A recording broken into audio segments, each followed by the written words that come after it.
Olá, senhoras e senhores, sejam bem-vindos a mais uma videoaula do curso de Física Moderna. E nessa aula de hoje nós vamos falar sobre a relatividade das distâncias. Na aula anterior, nós vimos que, devido à adoção do postulado que diz que a velocidade da luz é constante para qualquer referencial, isso gerou uma consequência na mudança da concepção de tempo, né? Vimos que quando há uma velocidade relativa entre um referencial e outro, se essa velocidade for suficientemente alta, a medida de intervalo de tempo entre dois eventos, ela passa a ser relativa. Vai depender dessa velocidade relativa entre os referenciais. E a questão que a gente vai discutir nessa aula de hoje é: será que isso também interfere nas distâncias? Será que existe essa mudança do conceito de absoluto, né? Também com a medida de distância, a medida de comprimento de alguma coisa? É o que a gente vai ver na nossa aula de hoje, ok? Então vamos lá e acompanha aqui comigo. Então hoje vamos falar sobre a relatividade das distâncias. Muito bem. Para poder ilustrar esse cálculo, vamos fazer um experimento de medida de comprimento da estação. Não vamos relembrar daquelas animações que a gente vem vendo nas aulas, e que nós temos o Bob parado em uma estação de trem, né, e passa um trem com a Alice dentro e tal. Então a ideia é a seguinte: o Bob está aqui no seu referencial, que eu chamei de O, e ele quer medir o comprimento da estação. Para fazer isso, o que é que o Bob vai fazer? Quando o trem passar e o determinado ponto do trem, digamos, o próprio referencial O', né? Quando o referencial O' passar no início da estação, ele vai acionar um cronômetro.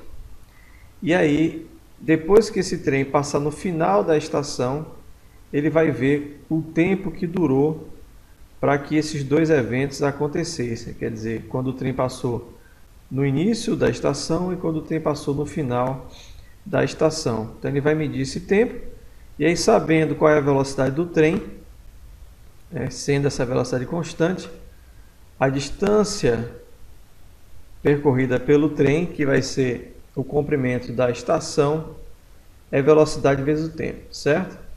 Notem que eu já estou chamando o comprimento da estação de L0. Isso tem a ver com a questão de comprimento próprio, que foi falado na aula anterior.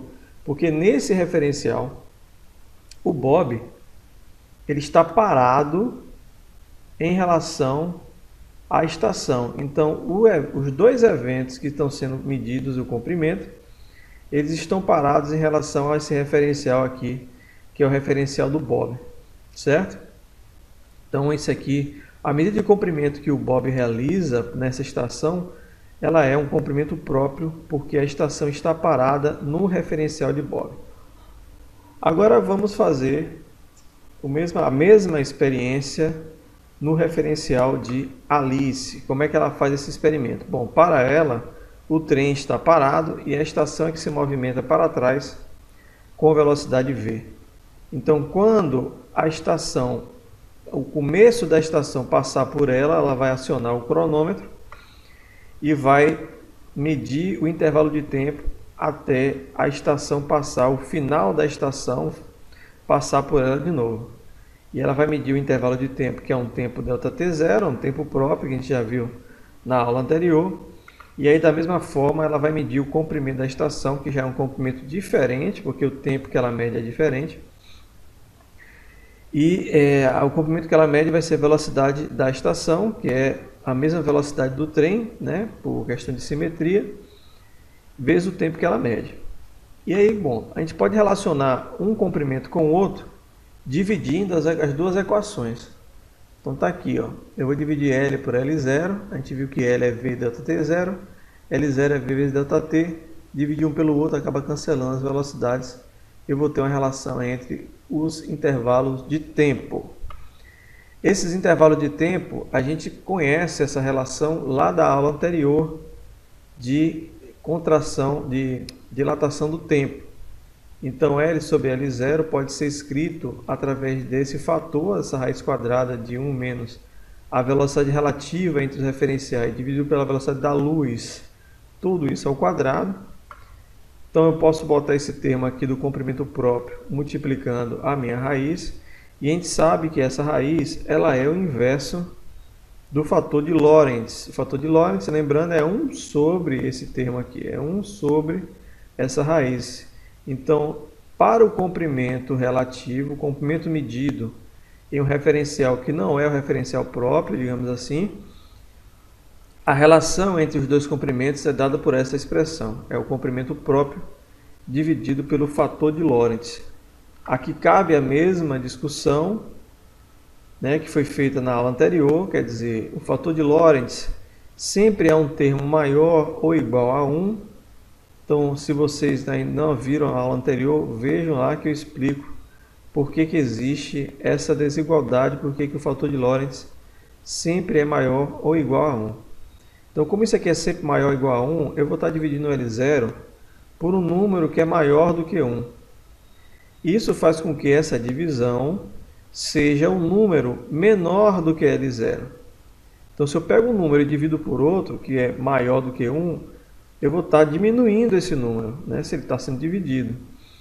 Então, L, o comprimento medido no referencial em movimento, digamos assim, lembrando que movimento é uma coisa relativa também, mas vamos chamar assim de referencial em movimento, né, porque é aquele referencial cuja plataforma está em movimento. Então, esse comprimento ele vai ser menor do que o comprimento próprio da plataforma, que é aquele comprimento medido em um referencial cuja plataforma está parada. E aí, por conta disso, a gente chama essa concepção de contração das distâncias. Então, assim como aconteceu a dilatação do tempo, né, ou seja, se você está em um referencial que não é um referencial do tempo próprio, né, não é um referencial cujos eventos estão em repouso em relação a você, certo? Aí não é um referencial do tempo próprio. Então, qualquer intervalo de tempo medido que não seja o tempo próprio vai ser um tempo dilatado, um tempo maior. No caso das distâncias, na medida de comprimento, acontece justamente o oposto. Quer dizer, se você está no referencial que não é aquele do comprimento próprio, né, não é o referencial em que o objeto ele está parado em relação a esse referencial, então qualquer medida de comprimento, esse comprimento ele é comprimido, né, a contração das distâncias. Então o tempo dilata e as distâncias se contraem. Bom, era isso que eu queria mostrar para vocês, espero que vocês tenham compreendido.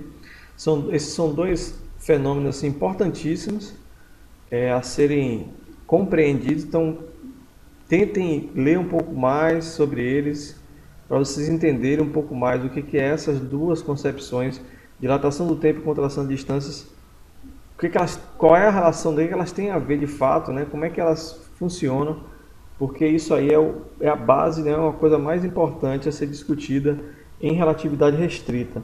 Tá certo? Então, qualquer dúvida pode estar na plataforma. É isso aí, fui!